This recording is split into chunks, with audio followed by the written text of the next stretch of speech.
a bit. So today I want to talk about a topic that will come up several different times, I'm sure, because it's one of the biggest battles we have in our life, and it's the whole aspect of renewing your mind. Our mindset. What do we do with our mindset? Because so many people, I've seen so many people throughout my life who've chosen their careers, did things that they hated because they had a wrong mindset. I knew guys that became doctors in order to please others, not because it was a calling or a vision they had for themselves. I've known people that avoided school because they had a mindset that was faulty. I've seen people shoot themselves in the foot over and over and over again because they were not willing to address the wrong mindsets that controlled their lives. Now, why wouldn't they want to have a right mindset? It's very simple, and I brought this topic up several times. It has to do with the reality of fear. But most people do everything in life to try to avoid the things they're afraid of, when that may actually be the doorway for their freedom. Now, why would I say that? Well, let's go to a verse. I'm going to go to Romans chapter 12. And a lot of you may have heard the second verse quoted, but I'm always a stickler to read the whole thought. So as we go there, I'm going to read it right now for you. It says in Romans 12, verse 2 is what you normally will hear. And do not be conformed to this world, but be transformed by the renewing of your mind, so that you may prove what the will of God is, that which is good and acceptable and perfect. And that's all well and good, but that doesn't really tell you how do you renew your mind. Well, if we go back to verse 1, I believe it does. So let's go to verse 1. Therefore, I urge you, brethren, by the mercies of God, to present your bodies a living and holy sacrifice, acceptable to God, which is your spiritual service of worship. And, notice the and, that is a tie together, that this is the same thought.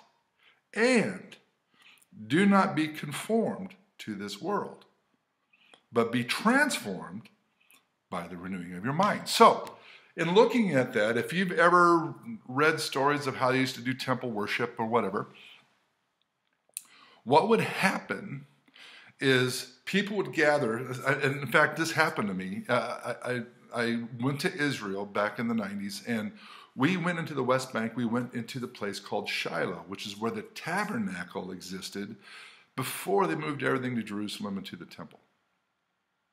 And it was a profound experience on several fronts. One aspect of it that was profound was, if you go to Jerusalem and you get to the time of Jesus, you have to dig like 25 feet down, because they would build on top of the existing city through the years, because that's where the water was. And you had to build your city around your water source. So everything was 25 feet down to get to the time of Jesus.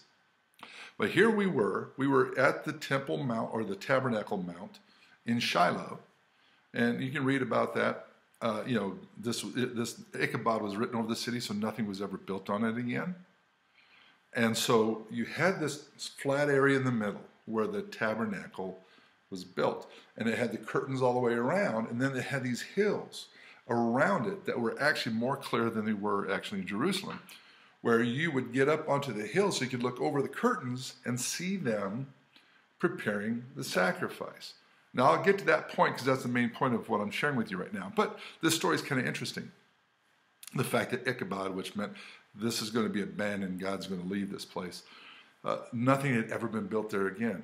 Because here's what was crazy, was what they used to do is, as they go up on the hills to look over the curtains and see the sacrifice made, then it was boiled and prepared, and then they would cut it up, and it would be passed around on little ceramic plates that they'd eat the sacrifice from. Then after they ate it, they would shatter it on the ground so that it could never be eaten from again, because what they had just done was considered to be extremely holy. So I'm looking down on the surface of the ground. Remember, in Jerusalem, everything's 25 feet deep to get to the time of Jesus. And this was way before Jesus. I looked on the surface of the ground, and the entire surface of the ground was covered with shards of these ceramic plates. Oh, it just gave me goosebumps. Nothing had ever been built there ever since. That was fulfillment of a prophecy. That was really freaky. Now let's go back to the sacrifice, though. So what they would do to prepare the sacrifice is they would kill the animal. They'd boil the fat off and do all that. And then they would, offer it up. Here in verse 1, it says, present yourself as a living sacrifice. Now think about it. Now, a normal sacrifice, that's just a piece of meat thrown on a slab and no big deal. It's dead. It's not afraid. It's dead. A living sacrifice would be somebody, aka you, who is laying yourself on the altar, knowing that you're probably going to feel a great deal of pain really soon. You're a living sacrifice. You haven't been killed and prepared. You're going on there alive. Present yourself as a living sacrifice, which meant I'm getting up here knowing that I'm putting myself in harm's way. So think about it. I said, present yourself as a living sacrifice, which is your spiritual service of worship. And because you've done this, be transformed by the renewing of your mind. Think about it. What is the one reason most people avoid doing the things that will allow them to heal emotionally and be renewed in their mind? They're avoiding pain. What's the one thing you're going to feel if you're a living sacrifice? You're going to feel pain. The doorway for your mind renewal is to face your fear, is to face your pain. Look at it square in the eye. And here's what I can tell you from having done this.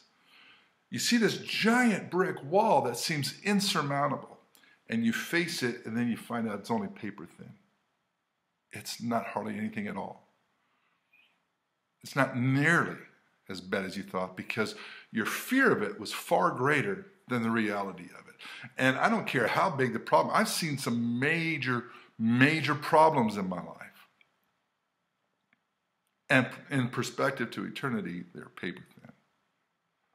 But facing those fears allowed me to move forward and to grow and to mature that would never have occurred if I hadn't faced my fear